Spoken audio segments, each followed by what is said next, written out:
Hey everyone, and welcome. Today, we're jumping right into a huge topic, two of the biggest challenges we face on a global scale, poverty and economic inequality. We're going to break down what these problems are, and more importantly, what the clear, actionable solutions look like. So let's get on the same page. What do we actually mean by global poverty? It's so much more than just not having money. It's about not having access to the absolute basics for a decent life. Things we might take for granted, like clean water, enough food, a safe place to live, and healthcare.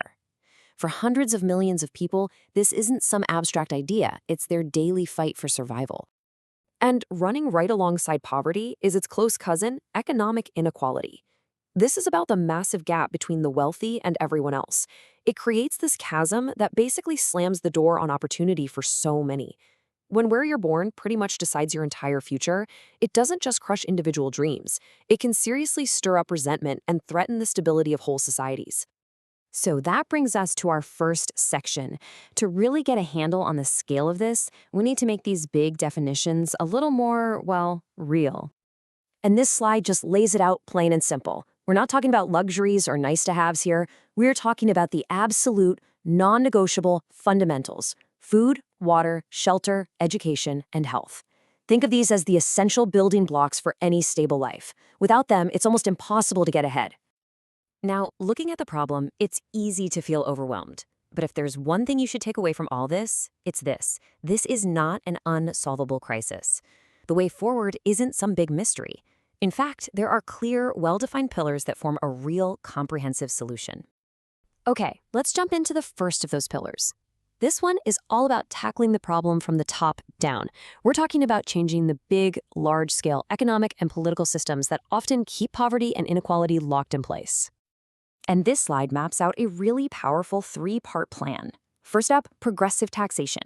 The idea is simple. Those with more contribute a fair share. Second, you enact fair trade policies. This levels the playing field so that developing nations can actually compete and benefit from their own resources. And finally, that money gets reinvested into things like public education and healthcare, which gives everyone a much better shot at success. But hey, top-down change can only get you so far, right? So the second pillar completely flips the script. This is all about empowering people from the ground up, right in their own communities. The key to this pillar is a concept that has a huge impact. It's called the multiplier effect, and it's especially powerful when you focus on empowering women economically. See, when a woman gains some financial freedom, the benefits just ripple outwards. She invests in her kids' education, her family's health, and her local economy. It creates this incredible wave of positive change from just one point of empowerment. So how do you make that happen? Well, it's all about providing tangible tools. Things like access to microfinance. Those are small loans that can help someone start a business. It means focusing on women's economic empowerment to kickstart that multiplier effect.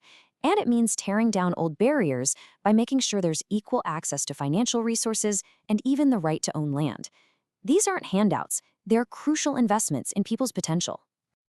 All right, our third and final pillar. This one addresses a massive anchor that's holding so many developing nations back. It's all about unleashing a country's own potential by tackling the massive problem of crippling national debt. This slide shows the stark choice so many countries are facing. On the left, you've got national budgets just being drained by huge payments to service old debts. But look at the right. That's what the same money could be spent on: building roads, schools, hospitals, all the things needed to lift people out of poverty for good. Debt relief isn't just about forgiveness. It's about unlocking a nation's power to build its own future. Okay, so we have these three powerful pillars. Now, let's put it all together and see how this creates a clear, comprehensive path forward. The solution isn't just one thing. There's no single magic bullet here. The key, as all the evidence suggests, is the powerful combination of these three distinct pillars working together in harmony. You need system-level change, grassroots empowerment, and debt relief. And this is really where it all comes together. The true power isn't in any single pillar, but in how they all support each other.